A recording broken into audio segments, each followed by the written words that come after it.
Saudara, jumlah balita yang terdiagnosa stunting di Kecamatan Adonara Tengah, Kabupaten Flores Timur mencapai 60 anak yang tersebar di 13 desa. Tenaga medis dari Puskesmas Lite melakukan pendampingan hingga pemberian asupan makanan tambahan yang dibiayai melalui Pos Bantuan Operasional Kesehatan atau BOK selama 3 bulan bagi 1000 hari pertama kehidupan atau HPK balita di Kecamatan Adonara Tengah. Berdasarkan hasil riset kesehatan dasar atau Riskesdas yang dilakukan oleh petugas medis di Puskesmas Lite Juni 2020, jumlah balita yang terdiagnosa stunting tergolong tinggi, yakni di atas 30%. Setelah dilakukan intervensi melalui pemberian makan tambahan atau PMT, hingga Agustus 2020, angka stunting mengalami penurunan. Sedikitnya 47 balita yang dinyatakan sembuh dari stunting. Pengelola gizi pada Puskesmas Lite Herlina Inah Hurin menjelaskan, stunting merupakan kondisi di mana tinggi badan seseorang balita jauh lebih pendek dibandingkan tinggi badan anak seusianya. Penyebab utamanya adalah kekurangan gizi kronis sejak bayi dalam kandungan hingga masa awal anak lahir hingga berusia 2 tahun. Kecamatan Adonara Tengah, Puskesmas Lite, stunting tahun 2020 itu umur 6 sampai 23 bulan, umur 1000 HPK, itu 60 orang di Puskesmas Lite.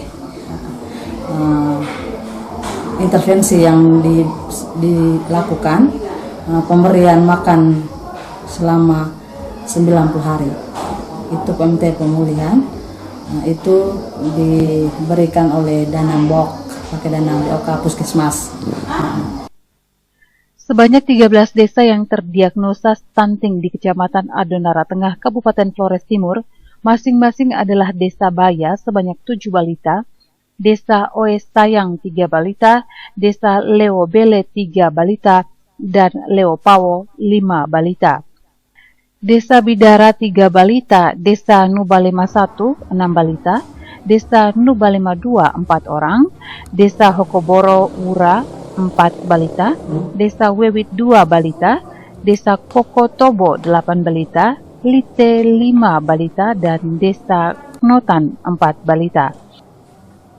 Patman Werang, TVRI NTT.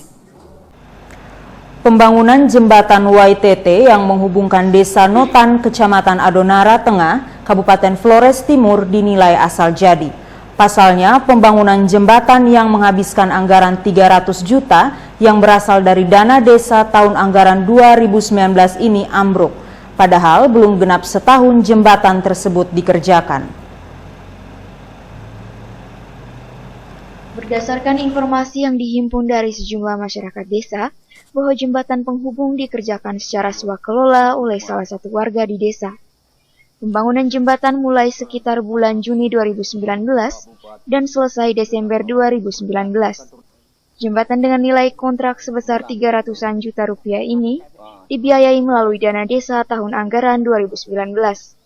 Namun belum sampai setahun pekerjaan, jembatan sudah mulai ambruk dan tidak dapat dimanfaatkan oleh warga desa.